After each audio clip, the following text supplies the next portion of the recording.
Here we are outside the Danbury headquarters for DeStefano for governor. John DeStefano is in his 7th term as mayor of New Haven and is now running for governor of Connecticut as a Democrat. So come on and let's take a look inside. Mayor DeStefano, congratulations on the opening of your Danbury office for your campaign for governor of Connecticut. Been doing in New Haven, making it a better place for working families. Seen the dropout rate cut in half in our schools, double the number of kids graduating. Seen crime cut by 40%, mostly making things better for families.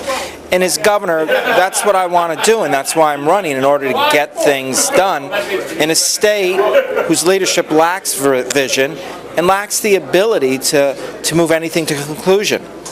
Massachusetts just passed a minimum wage of over $8 an hour.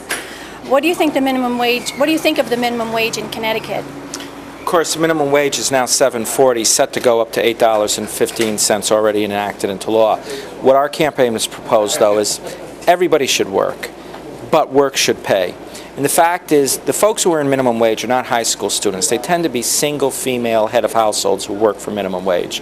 Our campaign proposed that just like the people at the top, people at the bottom want to get a raise every year. And so similar to what 3 other states have done, Florida, Washington, Oregon, I would work hard to get the minimum wage indexed to an annual cost of living adjustment so that automatically each year, based on the cost of living, minimum wage goes up. America is always built on the idea everybody had a responsibility to work, but work should pay. I think that kind of program, efforts to adopt next year universal health care, speak to our values as a nation and make us stronger as a state. What major things would you change that the Rell administration has done? The expectation to be first again. I mean, we're 45th in job growth under Governor Rell. Kids are leaving this state at an incredible rate. Imagine trying to be a first-time home buyer in this state. You can't find a house to be able to buy. What the governor has left us with is a set of summed-down possibilities for working families. And man, that's really clear. They come home at night, they go to the mailbox, throw the mail on the kitchen table, eat dinner, and then what do they see? They see electric bills highest in the nation. They see heating fuel bills that are out of sight. They see property tax bills that are forcing elderly to sell their houses. And the governor doesn't think any of this is a problem. And those of us who talk about it's time for universal health care, the governor says not necessary. It's not changing what she's done. It's getting Connecticut doing things again. Wouldn't a program to increase carpooling be beneficial to decreasing traffic and also reducing energy costs? Do you have a plan to address these issues? In order for economies to grow, you need to be able to move people and goods.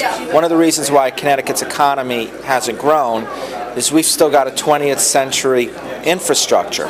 The investments that need to be made are this. There are 5 transportation corridors in the state. 2 run east-west, I-95 coastal, I-84, Danbury, Waterbury, Hartford. 3 run north-south, Route 8 into the Port of Bridgeport, I-91 into the Port of New Haven, 395 in the Port of New London.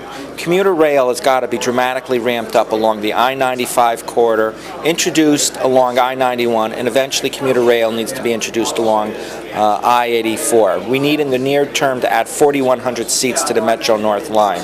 At the same time, we need to provide cargo rail alternatives.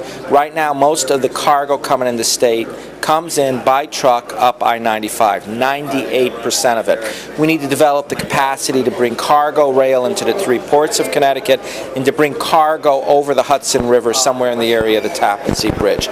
And yes, not only carpooling, but frankly other ways of commuting. DOT needs to start paying attention to folks who want to bike to work and other programs in order to get them there.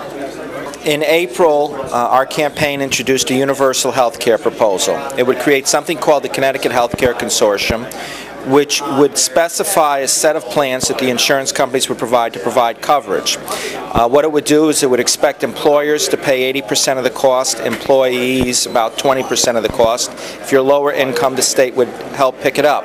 It would create a huge pool to risk people, and it would be based on prevention and wellness as well as covering hospitalization, all state mandates.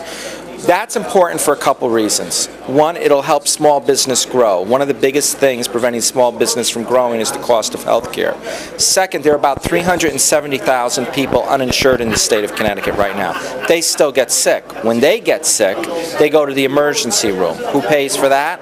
Everybody else does. It's estimated in a universal health care system, families that do have insurance will save about $560 a year because they won't have to pay for the cost of the uninsured that they're now paying for through their premiums. Our plan would be portable, which means you could take it from employer to employer or from employment to unemployment, and we would pay for it by repealing corporate loopholes. There are about $650 million of exemptions to the corporate income tax. We propose to repeal about $340 million of those in order to pay for this plan.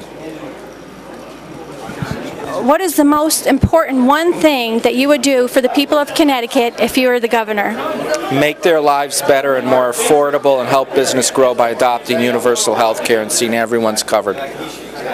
Well, the best of luck to you, and thank you for coming to Danbury, and it's great to have your office here. It's exciting. Thanks so much, guys. Thank you.